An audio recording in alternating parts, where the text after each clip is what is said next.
এই ভালুক আকৃতির পুতুলটি আসলে একটি রাগী এলিয়েন। যখন কেউ তাকে কুৎসিত বলে সে প্রচণ্ড রেগে যায় এবং প্রতিশোধ নিয়েই শান্ত হয়। একদিন ছেলেটির বাবা তাকে তুলে নিয়ে হাত পা টানাটানি করে খেলতে থাকে, যেন সে একটা খেলনা। বাহিরে শান্ত থাকলেও ভিতরে ভিতরে সে বাবাকে অভিশাপ দিচ্ছিল। সন্ধ্যায় একটি অ্যাকশন মুভি দেখে সে স্থির করে এবার অপমানের প্রতিশোধ নেবে। পরদিন বাবা যখন গোসল করছিল তখন ভালুক প্ল্যান করে তাকে বিদ্যুৎস্পৃষ্ট করবে, কিন্তু বাবা যখন পানিতে হাত দেয় তখন স্পার্কস পড়ে ভালুকের গায়ে এবং বিদ্যুৎস্পৃষ্ট হয় ভালুক নিজেই। বাবা জানতেও পারল না এই খেলনার মধ্যে প্রাণ আছে। পরদিন ভালুক তার এলিয়েন শক্তি দিয়ে ছুরি তুলে বাবার উপর হামলা করতে যায়, কিন্তু তখনই ছেলে মাঝখানে চলে এসে ভালুককে থামিয়ে দেয়। বাবা ছেলেকে বকতে শুরু করে। বাবাকে আক্রমণ করতে দেখে ছেলে রেগে গিয়ে ভালুককে লাথি মেরে রশি দিয়ে বেঁধে ফেলে এবং প্রশ্ন করতে থাকে।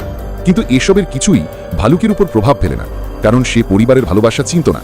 পৃথিবীর প্রতিটি শিশুকে তার বাবার সঙ্গে দেখে ভালুকের মনে প্রশ্ন আসে, তুমি কি আমার বাবা হবে? কিন্তু ছেলে স্পষ্ট বলে, তুমি তো এলিয়েন। এই কথা শুনে ভালুক রেগে ঘুমিয়ে পড়ে।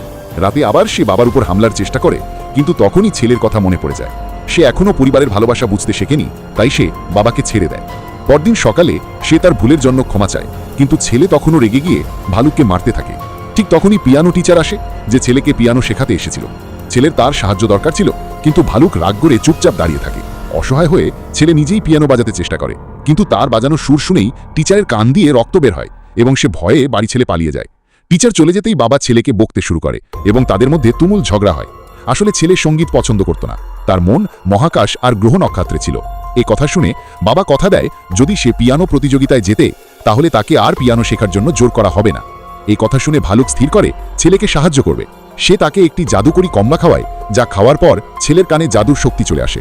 এখন সে সবকিছু সঙ্গীতের মতো শুনতে পায়। তার মনে হয় পুরো পৃথিবী এক সুর। ভালুক বলে তার দুনিয়াও এমন, যেখানে সব শক্তি আসে শিল্প থেকে এবং হৃদয় থেকে যে শব্দ বের হয় সেটাই আসল শিল্প। কমলার সেই জাদুশক্তি দিয়ে ছেলে ভালুকের মতো শুনতে পায় এবং পিয়ানোতে দক্ষ হয়ে ওঠে। সে জুনিয়র চ্যাম্পিয়নশিপ জিতে যায়। মা তাকে জড়িয়ে ধরে শুভেচ্ছা জানায় এবং বাবা গর্বিত হয় ছেলের ওপর। পরদিন দাদু তার জন্য একটি দূরবীন নিয়ে আসে, কিন্তু বাবা তবুও ছেলের নাম আবার একটি মিউজিক স্কুলে রেজিস্ট্রেশন করে। এদিকে ছেলে ভেঙে পড়ে। সে বুঝে যায় বাবা আবার কথা রাখেনি। রাগে সে স্থির করে এবার সে নিজের পথ নিজেই বেছে নেবে।